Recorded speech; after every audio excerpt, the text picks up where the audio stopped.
modern contemporary archaeology is interested in collecting information and ideas as opposed to objects themselves.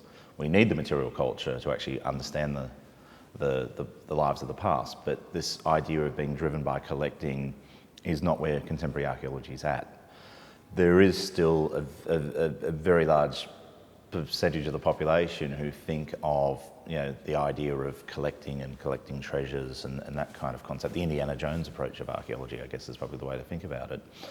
And so the issue of looting is a significant problem in many parts of the world, and Afghanistan is one of them, and it is unfortunately one of the byproducts of areas of conflict and of civil unrest. So we've seen it in Libya, we're seeing it in Syria at the moment, we saw it in Iraq, we've seen it in Afghanistan over the past decade, and indeed even earlier. The issues for a local community which is struggling, one of the ways that they can actually make money is to illegally excavate cultural material and to sell it onto the black market.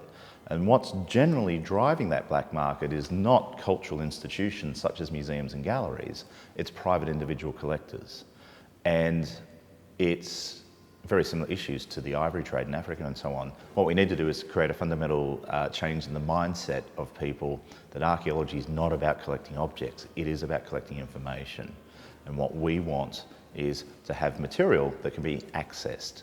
And this is where local museums in the countries really play a role. What's happened is that in 1970, UNESCO developed a charter which prevents the removal of cultural artefacts from one country to another. Most countries on the planet have been signatories to this particular charter, including Australia and including Afghanistan.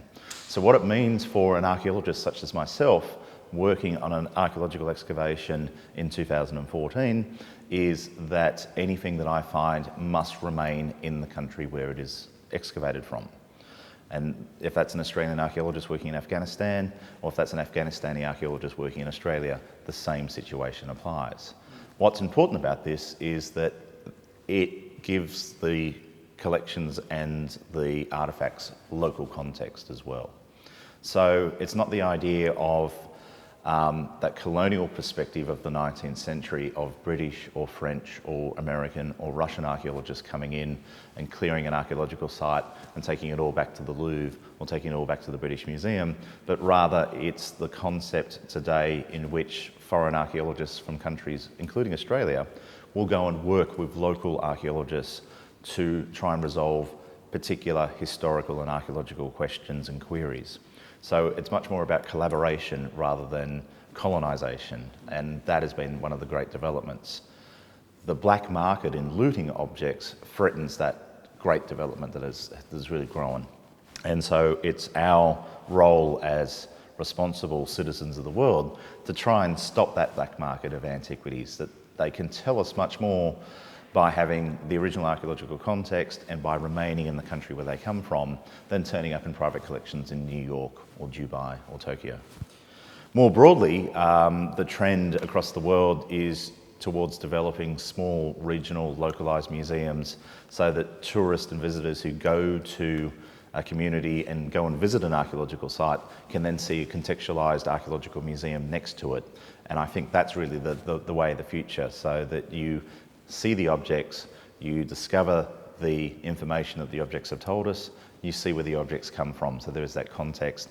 And it has some wonderful benefits in terms of developing local tourism industries, and significantly for giving local communities pride and ownership of their own past as well. The era of the Grand Museum, the British Museum and the Louvre, those institutions are important, we still need them, but what's lovely now is this idea of smaller, localised regional museums telling regional stories as well.